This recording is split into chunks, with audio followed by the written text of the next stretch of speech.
Welcome to the 5th episode of Voices of IIS, a space to learn about the wonderful people who work at IIS, explore fresh perspectives, and hopefully get inspired. Having a wide range of interests, including reading, art, calligraphy, and participating in voluntary work in her community, Joy Johnson joined IIS in 1990. She holds both a BA and MA in Modern History and is currently serving as an administrative assistant in the Department of Education, providing support to a wide range of programs and activities. Welcome, Joy, and thank you for joining us. So, you are one of the longest-serving members of staff, having joined us in 1990, and I would love to hear some of your memories around that time when you joined and perhaps what inspired you to join IIS. Oh my goodness, I don't know where to start. Well, initially, as I mentioned earlier, off the record, that I am a private person and I like to observe people and I like to stay in the background. But the other aspect of my personality is that I really enjoy talking to people. And when I first came and joined the IIS, it was literally jumping in with both feet, totally different environment to what I was used to. And I was captivated and sold the job by Rafiq Khashoggi. Okay. And he expressed that the reason why that my CV stood out is because it wasn't typed, but it was written in calligraphy. So we got on immensely like a house on fire. And we proceeded to work very closely together. And we were joined by some excellent young people that came through the junior internship program. And they've gone on to become leading members of their professions. I don't want to mention names because I might omit someone and I don't really want to do that. But that's what kept me here, to know about different cultures, your culture in particular, because I didn't know anything about Islam. Zero. But I learned quietly. I read, I I asked impertinent questions. Some of them were a little bit probing, but Rafiq was very open and he really enlightened me on so many things. And we're still quite good friends today. Once he'd left. But when we were here, it was strictly work. And we worked some incredibly long hours over the weekends. It was, I don't know where we got the energy from. I couldn't do that now. I have to hold my hands up.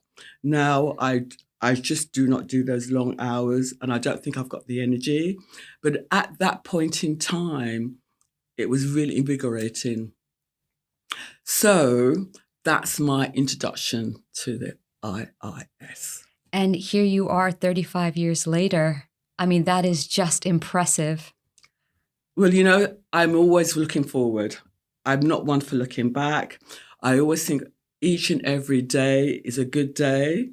No matter what happens, I just keep it moving.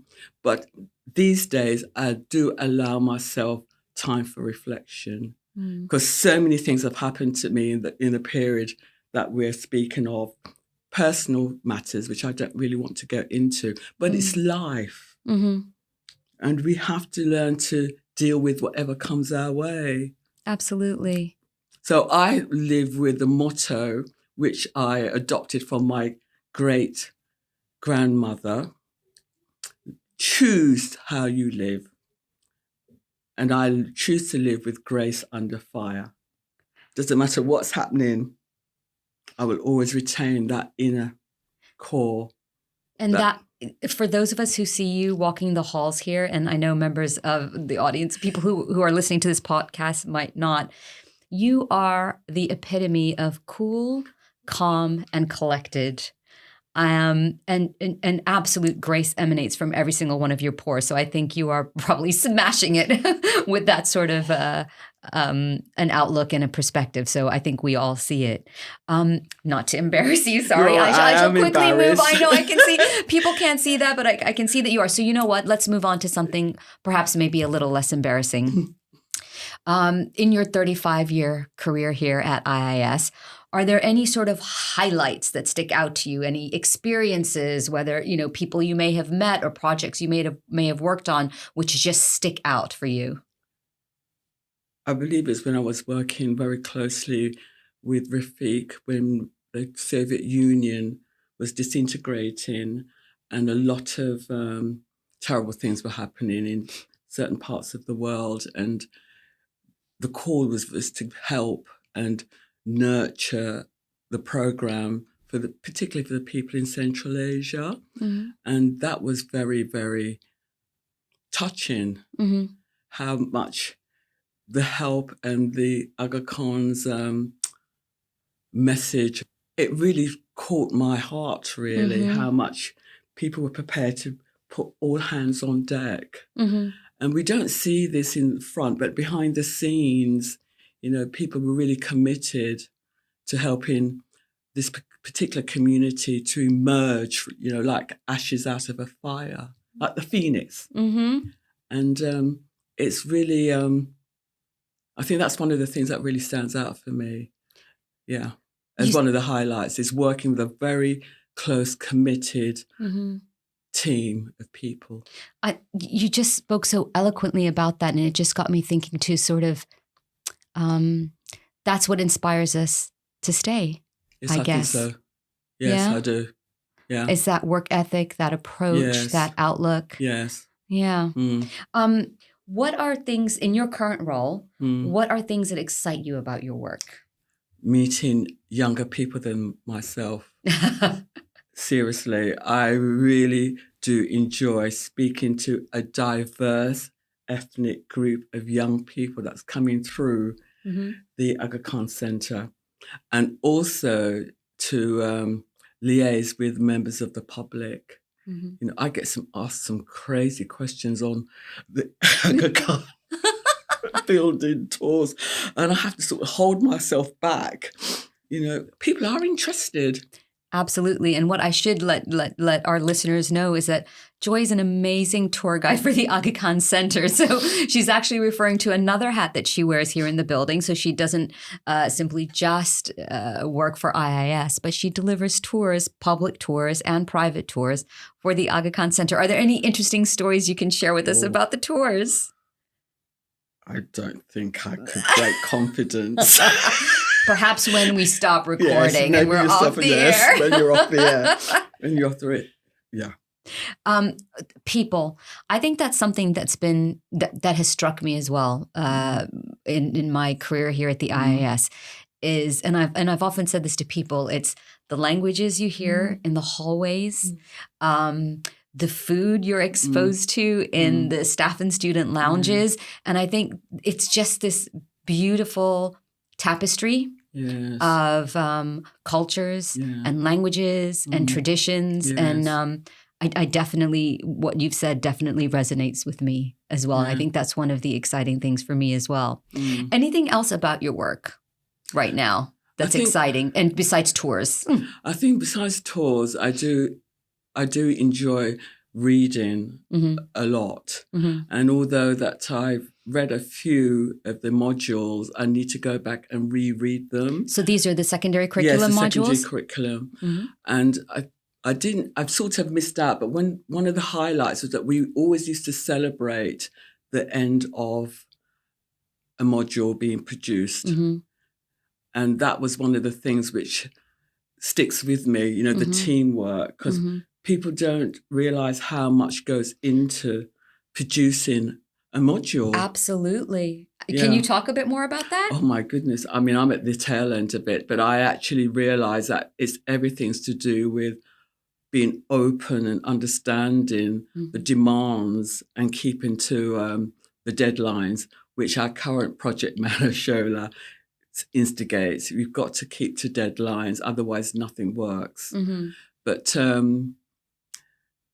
it's a process, and it's to do with publication. Everything here is a process. And you have to be open about that. Yeah.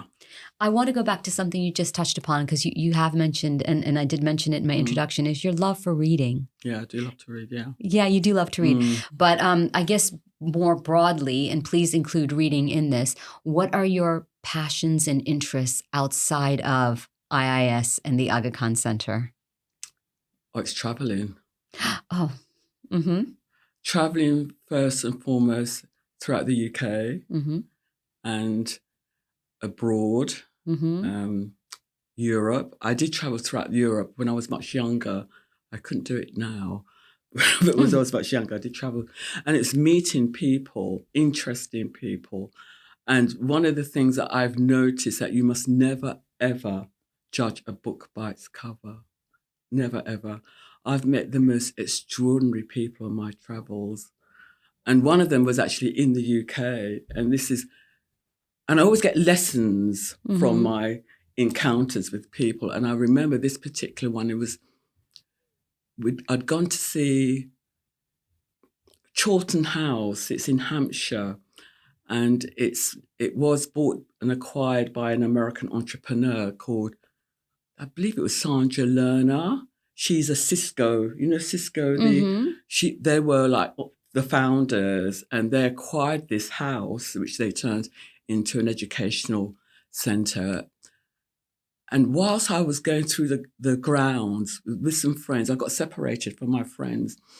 And while I was going through the grounds, I saw this gentleman, and he was just mirandering, the plants. And I thought, well, interesting. So I asked him about his interest, and he was saying he loved the gardens, and he was expressing himself through the plants. But I felt there was something more, like an essence, the way he spoke, as if he was part and parcel of the garden himself. But then we got called away, and we went to the local pub, basically. We wanted just to sort of have a conversation and a drink. And one of the elders said to me, "What do you think of the grounds?" And I said, the grounds was marvellous, but I had a strange encounter with this lovely man. He was just mirandering around the plants and everything. And he said, "Do you know who that was?" And I said, "Well, why would I?" And this elderly gentleman said that this man was once the owner of this wonderful estate. Wow. And it passed through his hands after being in the family for 500 years. Oh, wow. And because he couldn't make that break, you obviously asked them if he could stay on in whatever capacity. And that was the only capacity that they could entertain him, to be in the garden.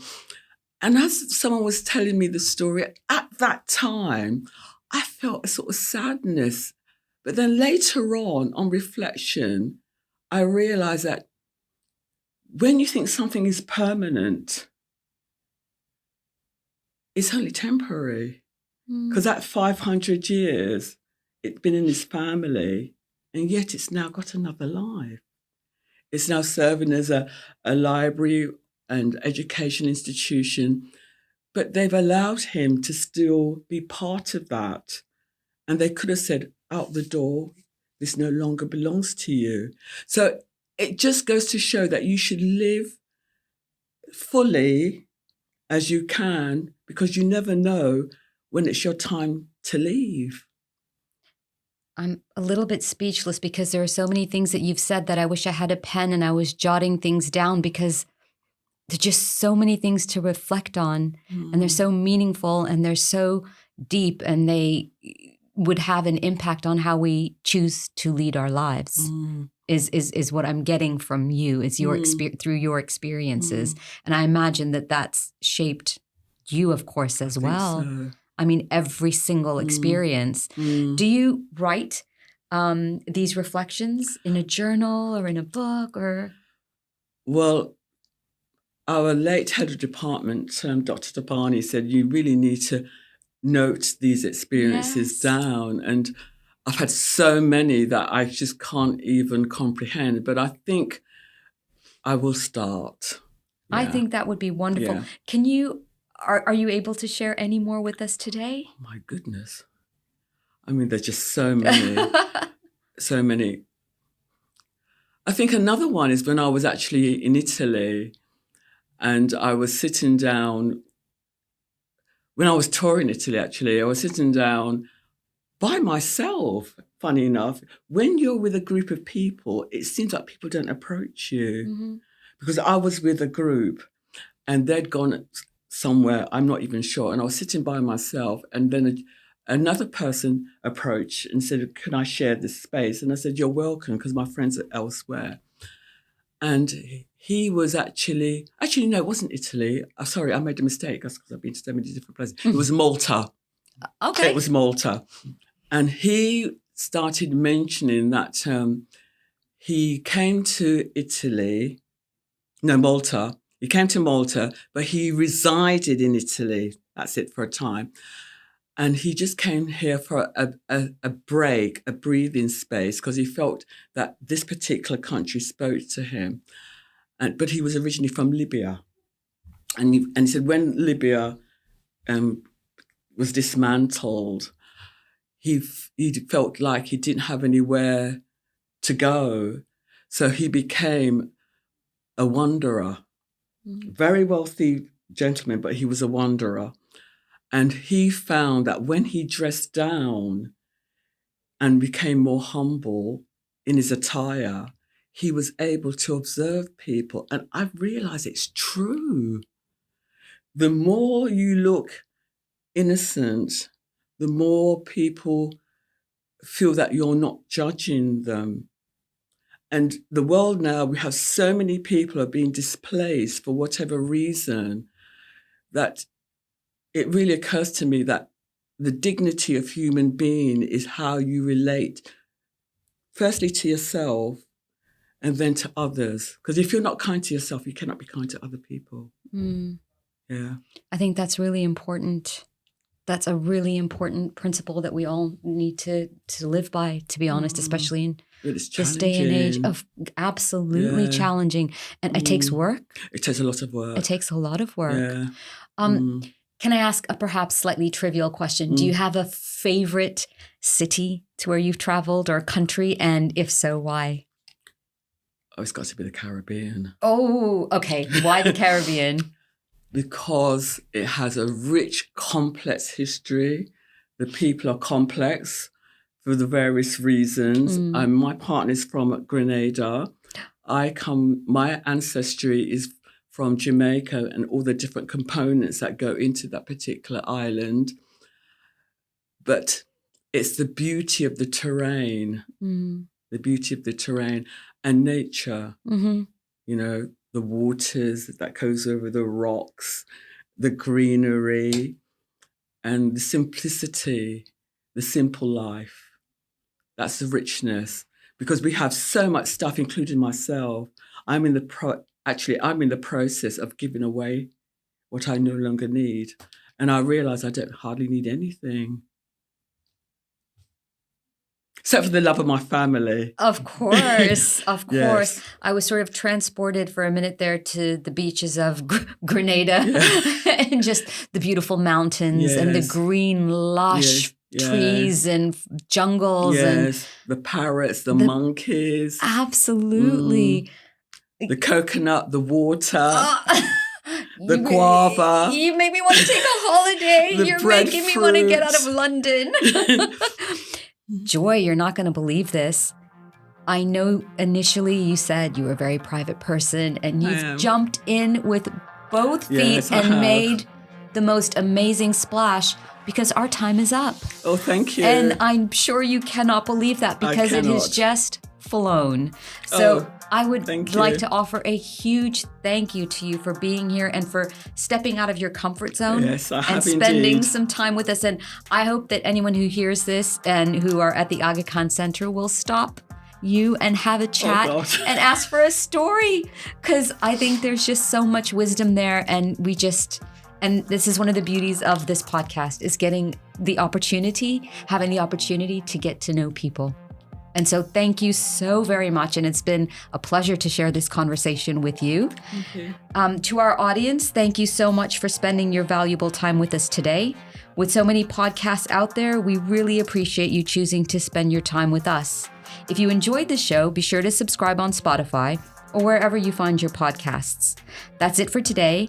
I'm Selina, and this is Voices of IIS. Until next time, take care.